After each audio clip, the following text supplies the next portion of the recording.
Vladimir Ilić, Centar za razvoj civilnog društva, predsjednik upravnog odbora. Što se tiče istraživanja koje će danas biti predstavljeno, vaš prethodnik je govorio da će vi raditi terensko istraživanje. Terensko istraživanje u smislu razgovora sa novinarima ili razgovora sa čitaocima? Šta je ono, koji su Sa tri grupe, sve govornice i sve govornika. Sa novinarima i urednicima, to je prva. Sa širokom populacijom čitalaca iz 12 nacionalnih manjina, odnosno onoga što se u Vojvodini zove nacionalnim zajednicama, to je druga. I sa pripadnicima nacionalnih kulturnih elita. Zaključci, kratkim crtama? Poznati vašim gledalcima uglavnom.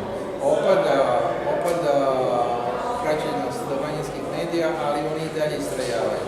Posebno opada praćenost štampanih medija. Pazite, to je jako loše. Manjine mogu da čuvaju svoj etički identitet samo ako uz kulturne elite i široko publiku imaju kulturne subelite, odnosno ljude koji će čitati štampanu reč i zahtevnije novinarske žanrove, ne samo vesti, ne samo izveštaje, nego analize i komentare, i koji će to prenositi svojim manje obrazovanim sunarodnicima, koji ne čitaju štampane medije na maternjim jezicima, ili da više jezične medije, sve je. Ovdje je problem u tome što praćenost štampanih medija opada znatno brže nego praćenost ostalih medija, što ugrožava mogućnost da se izvrši prenos složenijih, kompleksnijih, pa onda i praktično relevantnijih ideja, znanja i informacija do širokih krugova manjinske populacije ili manjinskih populacija koje posmatramo politiku. Čega? To je opšte trend, da opada praćenost štampanih medija. Međutim, ako se radi o većinskoj naciji, onda će već javni servis imati neku radio televiziju Srbije 3 ili već kako se zove, a radio Beograd će imati treći program. A u slučaju manjina to je nemoguće postići ni kod elektronskih medija, ni kod online medija. To se pre svega može postići kod štampanih medija preko zahtevnijih novinarskih forma.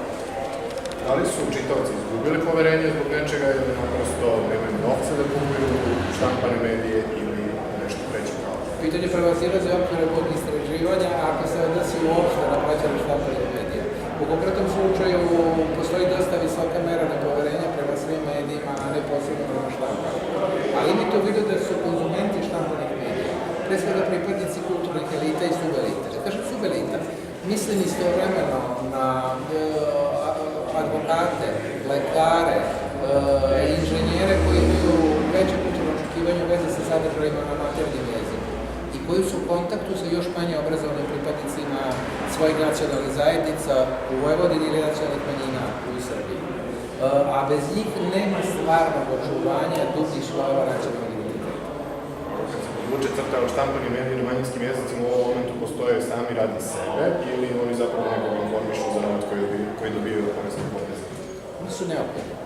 Oni su neophodni nezavisno od toga da li ekonomično troše novac.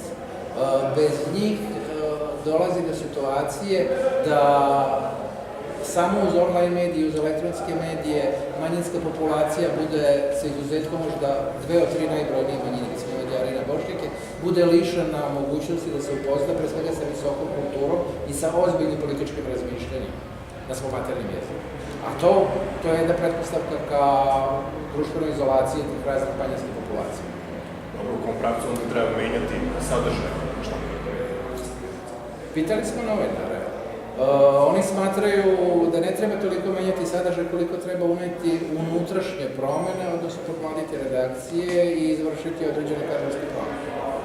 Nezavisno od konkretne nacionalne medije. Oni uočavaju postoje unutrašnje rezerve po redakciji.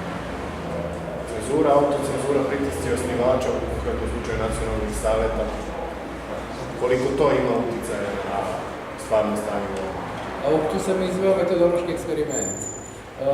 Primenio sam potpuno inovativan pristup u smislu serije sukcesivnih pitanja koja na različite načine ispituju. To je taj isti osnovni problem koji je upravo u vašem pitanju pomenut.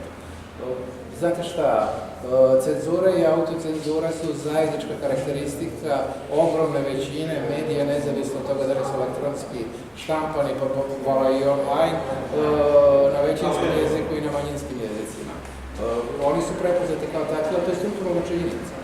To je vezano za osobine političkog sistema pa i ukupnog društvenog sistema. Oni, dakle, postoje u ogromnoj meri. Tu se javlja, kad bi sada htio da izigrati teoretičara, pitanje unutrašnje zaštite prava nacionalnih manjina. Naime, kako zaštititi pripadnici i pripadnike neke nacionalne zajednice, odnosno nacionalne manjine, od toga da ne budu izloženi potpunoj medijskoj hegemoniji jedne frakcije unutar te nacionalne zajednice. Tu postoje razne iskustva iz sveta, ali s obzirom na ukupne strukturalne okolnosti u Srbiji, vi ne možete zaštititi ni etničku srpsku većinu, niti bilo koju nacionalnu manjinu od cenzure i autocenzure prisutnih u većini medija, nezavisno od vrste medija. Ne možete uz ovaj politički sistem i uz ovaj društveni politički sistem.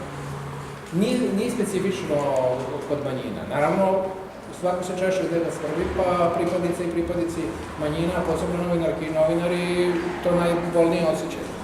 Ali u pitanju su strukturalne osobine društva, a ne zla zavera neke frakcije, neke stranke, neke organizacije, nekog dela, nekog nacionalnog saveta. U pitanju je nešto što nadilazi okvire manjinske politike. Kolege?